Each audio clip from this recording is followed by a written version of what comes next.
on 105.9 The Region.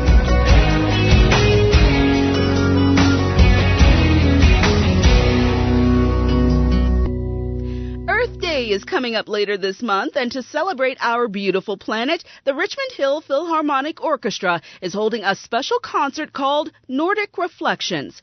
Joining me now on the line is Jessica Kuhn, the conductor and artistic director of the Richmond Hill Philharmonic Orchestra.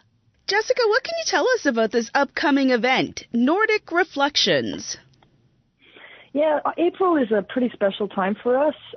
For me personally, I really like the idea of Earth Day, and we always have a concert right around Earth Day. So I try to program music that has a bit of a connection to that and remind people kind of how cool nature is, I guess. So this particular concert focuses on Nordic countries. So some people think it's Scandinavia, but really it's Nordic countries. So it includes composers from Finland, Denmark, and Sweden and Finland. Wow. And these composers are all very important in the orchestral repertoire, and they have produced music that some people don't really hear very often. So I try to introduce them to these really fantastic composers. What would you say is different about the music coming from these composers from the special Nordic areas, or the areas we would consider Nordic? These composers are really connected to their land. Like, if we're good Canadians, we love Canada and we try and seek out things Canadian. These composers do the same thing. And these particular countries are just steaming with myth and connection with nature and their folklore and their folk dances and music. And these composers have taken that as their inspiration to produce just gorgeous works that don't sound folky. It just sounds beautiful, but the material comes from what lies deep in their hearts.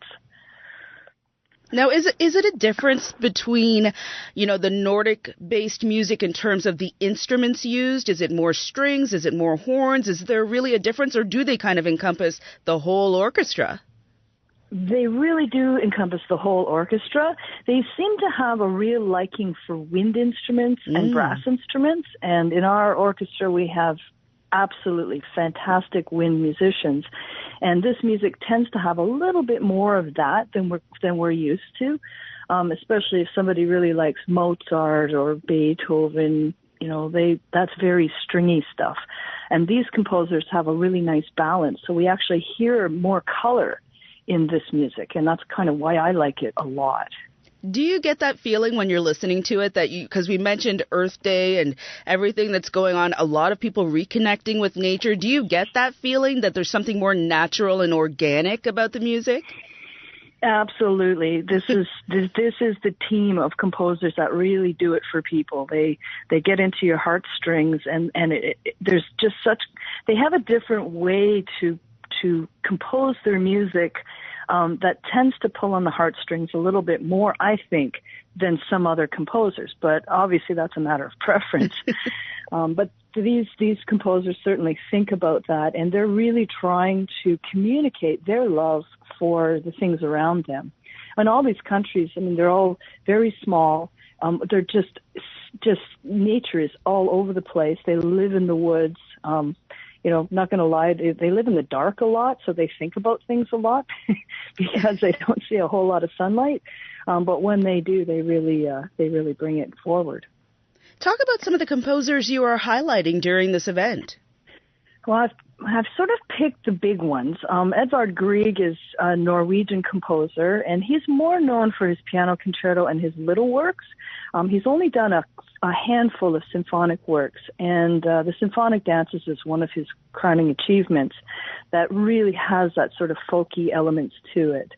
We're also looking at Carl Nielsen. This is a big symphony for our orchestra to play. We're doing his second symphony, which is based on the four temperaments, so it's all about mood. But I'm not capitalizing on the mood thing as much as the nature things. In all of our concerts, we show multimedia, and on the back screen, 40 by 40 foot screen, we're going to show nature in the country that actually reflects the sound of each movement. And we'll do that with each of the composers. And my personal favorite is Jean Sibelius. He's a Finnish composer who his entire compositional attitude is based on nature. If he thinks of every piece as if he were growing a tree. So you plant a seed and the tree becomes whatever that seed was. Wow. And it just blooms and blossoms until it's over, and then it becomes what it is. Very awesome. And is this something that you think everybody would be able to enjoy, even if they're not a classic music buff? Absolutely. This music touches the hearts of everybody. When I introduce these composers to my students, they all fall in love with this music, and they search it out and they think, wow, how come I never knew about this? So that's what I'm trying to do with the audience, is have them reflect on, wow, how come I never knew about this? Awesome. Tell everybody when this is happening, because I know there are going to be a lot of people excited for this. This concert is taking place on April 15th at 8 o'clock at the Richmond Hill Centre for Performing Arts. There's a pre-concert talk at 7:15 where I'll share with the audience inside information and help them understand what they're going to listen to and get more involved in the music. Well, it sounds absolutely fascinating. Thank you so much, Jessica, for speaking with me. Thank you very much, Amber. It's a pleasure to speak to you. That was Jessica Kuhn, conductor and artistic director of the Richmond Hill Philharmonic Orchestra. Once again, the Nordic Reflections concert takes place April 15th at 8 p.m. at the Richmond Hill Centre for the Performing Arts. I'm Amber Giro, and you're listening to The Feed on 105.9 The Region.